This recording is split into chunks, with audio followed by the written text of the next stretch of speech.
For most of its history, Qantas has been unassailable, one of those iconic and much-loved Australian companies. But it's going through a tough time, with bitter industrial disputes last year causing management to briefly ground the airline. In the 4 years that Alan Joyce has been the CEO, the Qantas share price has halved. Today, the bad news continued, with the national carrier posting its first annual loss since it was fully privatised in the mid-90s. Qantas management is confident its strategy to get Qantas back in the black is on track, and shortly Alan Joyce will join me. But first, this report from Greg Hoy.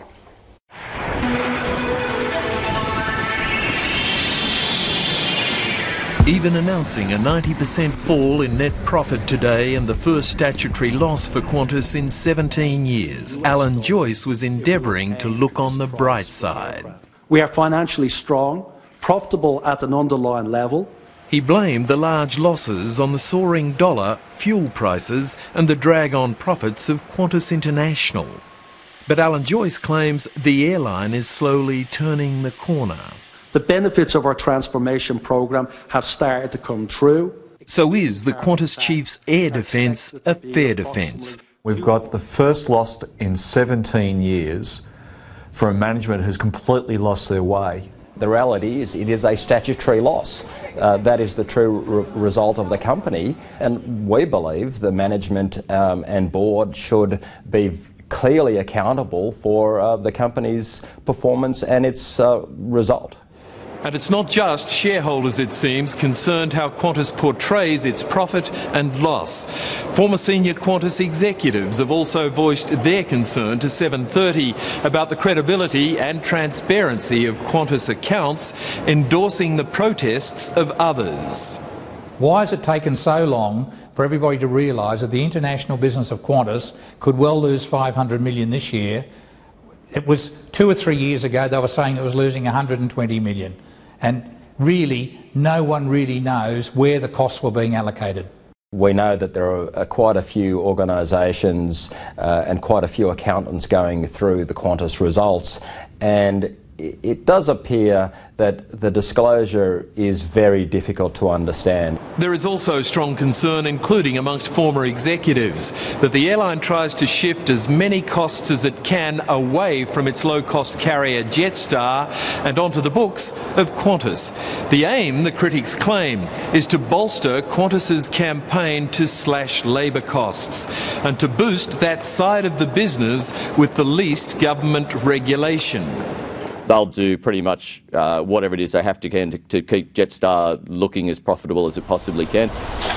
Aviation unions also claim Qantas cooks the books to enhance Jetstar and justify cutting staff or their conditions at Qantas.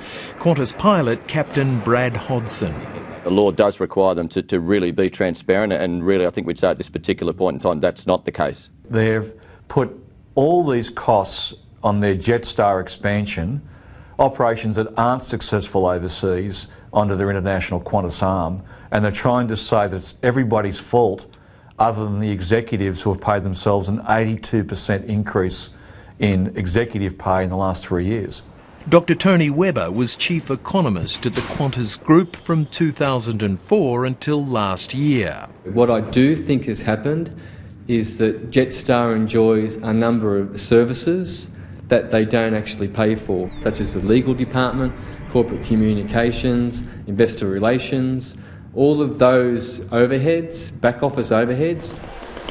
Dr Webber believes this is for accounting convenience rather than deliberate deception. Qantas now says it will split its domestic and international arms into separate management teams but under one corporate umbrella, leaving many suspicious about the transparency of Qantas accounts. Until Qantas is split into 2 separate companies with 2 air operator certificates, just like Virgin is today, the Australian investment public will never know how the business is travelling. With industrial tensions still simmering, Alan Joyce has just offered to forego his bonuses that last year lifted his remuneration by around $2 million to almost $5 million, salting the wounds of Q catering staff in Adelaide, who say they've been in limbo for 6 months, waiting to hear when their jobs will be axed. Many of them have been there for decades, finding their wages, their job security being slashed and burned, And to find Alan Joyce saying that he may forego a bonus, now he should be handing that $2 million back, and he should be taking a 62% decrease in income in line with what the shareholder value drop has been in the last 3 years. Who would want to be the head of Qantas? Well, actually, while Qantas remains on the defensive, its key competitor, Virgin Australia, is on the attack. Qantas defector John Borghetti, who was overlooked for the chief executive's job that went to Alan Joyce, has now turned on his former employer with a vengeance as Virgin's chief, dragging the budget carrier up market. He seems like he's doing a number on his good mate Alan Joyce at the moment. He's taking some market share away from him. He's expanding very, very quickly. Qantas has pursued what we term risky ventures into Asia, Red Q, Jetstar Pacific. Pretty much most of those things, they spent a lot of money, but there's no return on capital there. Aviation unions recently surveyed staff at Virgin and Qantas to ask if the right management was running the airline. 85% of employees do not have confidence in the direction that Qantas is taking. And when you compare that with their major competitor in the domestic market, Virgin, there's only 1.5% of employees at Virgin do not have confidence in their management. But it's not just unions beginning to ask if Qantas should remain in the hands of current management. Management have failed to articulate a clear path into the future. Unfortunately, it appears the current management doesn't seem to have an answer for what's going on. Private equity guys out there are looking at the numbers very, very closely. There might be an opportunity to buy and carve up Qantas, as they attempted to do a few years back.